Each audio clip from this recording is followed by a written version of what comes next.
وترى كثيرا منهم يسارعون في الإثم والعدوان وأكلهم السحت لبئس ما كانوا يعملون.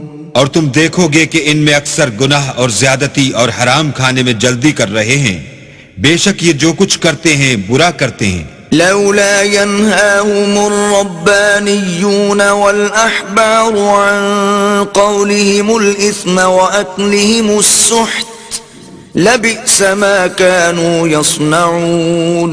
بھلا ان کے مشائخ اور علماء انہیں گناہ کی باتوں اور حرام کھانے سے منع کیوں نہیں کرتے؟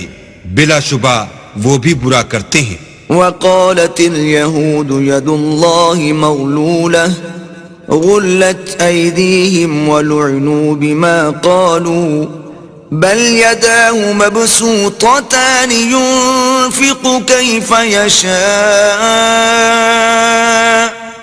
وليزيدن كثيرا منهم ما أنزل إليك من ربك طغيانا وكفرا وألقينا بينهم العداوة والبغضاء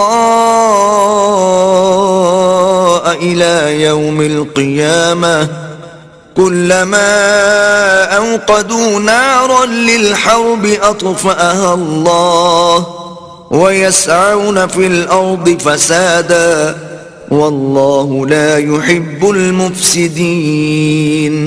اور یہود کہتے ہیں کہ اللہ کا ہاتھ گردن سے بندھا ہوا ہے، یعنی اللہ بخیل ہے، انہی کے ہاتھ باندھے جائیں اور ایسا کہنے کے سبب ان پر لعنت ہو، بلکہ اس کے دونوں ہاتھ کھلے ہیں، وہ جس طرح اور جتنا چاہتا ہے خرچ کرتا ہے. اور اے محمد صلی اللہ علیہ وآلہ وسلم، یہ کتاب جو تمہارے پروردگار کی طرف سے تم پر نازل ہوئی، اس سے ان میں سے اکثر کی شرارت اور انکار اور بڑھے گا، اور ہم نے ان کے باہم عداوت اور بغض قیامت تک کے لیے ڈال دیا ہے. یہ جب لڑائی کے لیے آگ جلاتے ہیں تو اللہ اس کو بجھا دیتا ہے، اور یہ ملک میں فساد کے لیے دوڑتے پھرتے ہیں، اور اللہ فساد کرنے والوں کو دوست نہیں رکھتا. ولو ان اہل الكتاب آمنوا واتقوا لكفرنا عنهم سیئاتهم ولأدخلناهم جنات النعیم.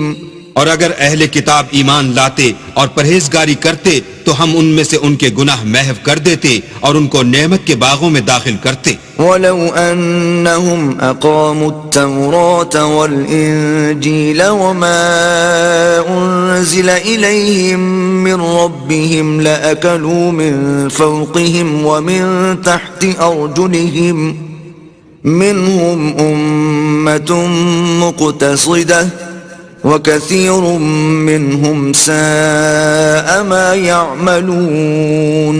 اور اگر وہ تورات اور انجیل کو اور جو اور کتابیں ان کے پروردگار کی طرف سے ان پر نازل ہوئیں ان کو قائم رکھتے تو ان پر رزق مہ کی طرح برستا کہ اپنے اوپر سے اور پاؤں کے نیچے سے کھاتے. ان میں کچھ لوگ میانہ رو ہیں اور بہت سے ایسے ہیں جن کے اعمال برے ہیں.